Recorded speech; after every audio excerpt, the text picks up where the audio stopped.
కి ట్రంప్ ఓ బ్రేక్ ఇచ్చారు. లేదంటే పాక్ పని గల్లంతై ఉండేది. ఎందుకంటే ఇరాన్ సౌదీపై దాడి చేయగా సౌదీ అరేబియా వచ్చి పాక్ గొంతు పట్టుకుంది.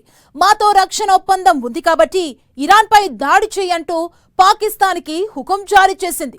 దీంతో పాకిస్తాన్ గొంతులో పచ్చి వెలక్కాయ పడింది. ఎందుకంటే సరిహద్దు దేశం ఇరాన్పై పాక్ దాడి కాదు కదా.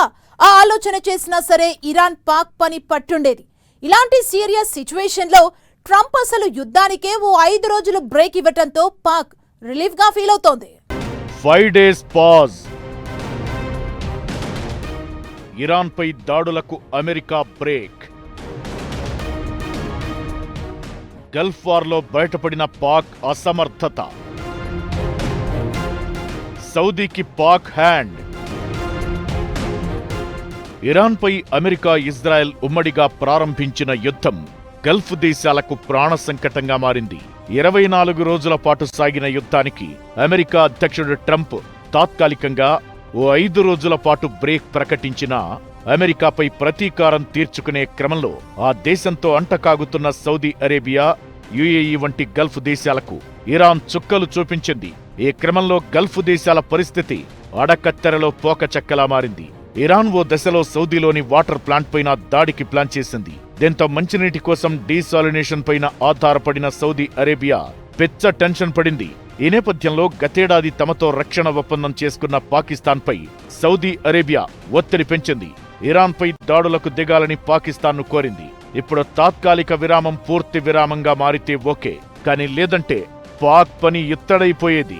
అసలు ఇరాన్పై దాడి చేయాలని సౌదీ పాక్ను ఎందుకు ఒత్తిడి చెయ్యాలి?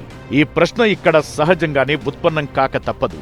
పాకిస్తాన్ 2025లో సౌదీ అరేబియాతో ఓ రక్షణ ఒప్పందం చేసుకుంది. దీని ప్రకారం 2 దేశాల్లో ఏ దేశంపై ఇతరులెవరైనా దాడి చేస్తే రెండో దేశం వెంటనే స్పందించాలి.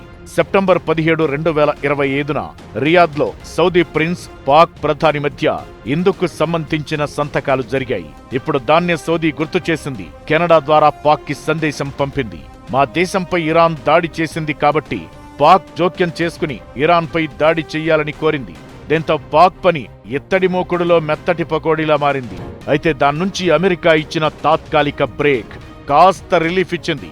లేదంటే పాకిస్తాన్ కనుక ఓవేళ దాడులకు సిద్ధమైతే అది పాక్లోని అంతర్యుద్ధానికి దీర్ఘకాలంలో పెను ప్రమాదాలను తెచ్చిపెట్టేది. పాకిస్తాన్లో 30 నుండి 50 మిలియన్ల షియా జనాభా ఉంది. ఇది ప్రపంచంలోనే 2వ అతిపెద్దది.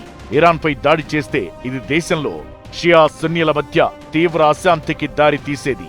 ఇప్పటికే దారుణంగా ఉన్న పాకిస్తాన్ ఖచ్చితంగా దివాళా తీసేది. ఇప్పటికే పెరుగుతున్న చమురు ధరలు, గల్ఫ్ నుండి తగ్గిన ఆదాయాలు, ప్రస్తుత ఆర్థిక ఇంధన పరిస్థితి సంక్షోభాన్ని తీవ్రతరం చేశాయి. భద్రతాపరంగానూ ఆందోళనలున్నాయి. అలాగే ఇరాన్తో 900 కిలోమీటర్ల సరిహద్దు ఉన్న పాకిస్తాన్ పొరపాటునైనా ఆ దేశంపై దాడి చేసే ఆలోచన చేస్తే వెంటనే ఇరాన్ ఒక్క మిస్సైల్ వేసిందంటే చాలు, ఇక పాక్ మనుగడే ప్రశ్నార్థకమయ్యేది.